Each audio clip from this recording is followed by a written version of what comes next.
Right now, I'm going back through the tape for rookies that I didn't watch that closely during the season, and the Saints have two players heading into their second year that just blew my expectations out of the water. The first one is Rashid Shaheed, who I just did a video on, and the second is cornerback Alontae Taylor.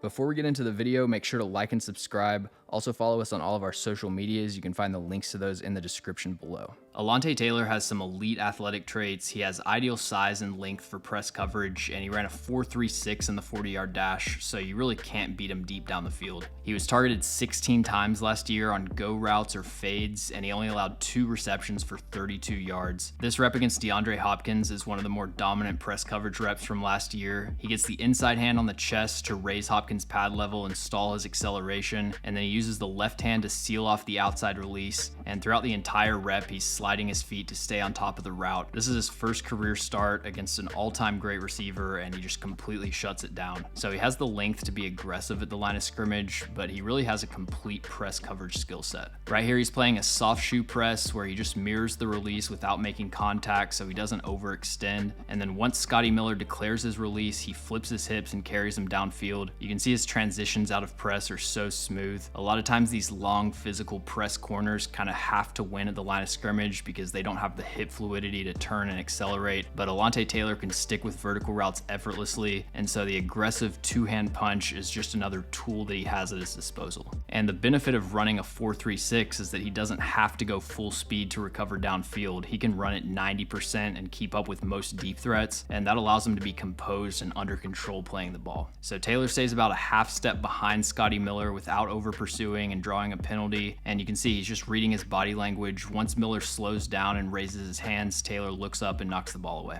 Another nice play here against Davante Adams. He uses a quick speed release to the outside, and again, he's so smooth in his transition, does a good job rerouting him to the sideline and eliminating space, and since Davante isn't able to stack him downfield, he cuts it off to a back shoulder fade. Actually does a great job getting his feet inbounds, but Alontae Taylor's just too disruptive at the catch point. And then on this play, you can see his ability to establish position down the field. Cordarrelle Patterson's running a go route, and the first element of this play is how wide of an angle Patterson has to take. Taylor has enough play strength to where you can't just power through him and create separation. If you don't make him miss at the line of scrimmage, he's almost impossible to stack. So Patterson has to round out this speed release, and at 15 yards downfield, he's basically touching the sideline. So by being patient and funneling this route to the sideline, Taylor eliminates most of his catch space, but then watch how he forces himself on top of this route and just holds his ground to ensure that it's either an interception or an overthrown pass. So trying to throw deep on Alontae Taylor is kind of a waste of a play, but he does so many other things at a high level. I touched on this some already, but his composure and body control at the catch point is really impressive. Even when he allows some separation, he's so accurate with his hands to rake at the ball. On this play, he's in press coverage on Van Jefferson. He's able to break cleanly and separate, but he has to turn back around to make this catch, and he gives Taylor access to the ball. And then he also had a few nice plays in the end zone or along the sideline where even if the receiver was able to catch the pass, Taylor pushed them out of bounds before they could get their feet down. So one of the most important traits for a cornerback is being able to turn around and play the football, and Taylor does that at an extremely high level. I also love this rep against Drake London. He's in off coverage, and London's running a 15-yard dig. Not a great route. He just kind of barrels into him at the break point, but Taylor has that functional play strength to hold his ground. He's able to close off the separation with just a few steps and undercut the throw. And then the Saints run a good amount of cover too, so he had a lot of reps as the flat defender in zone coverage, and throwing a check down to Alontae Taylor's side is just not a high percentage play. He's so explosive moving along the vertical plane, and he lays some huge hits crashing on underneath passes, but he's also a really smart zone coverage defender. Right here, Tampa's running a flood concept, and the Saints have 2 defenders to cover 3 routes at different levels.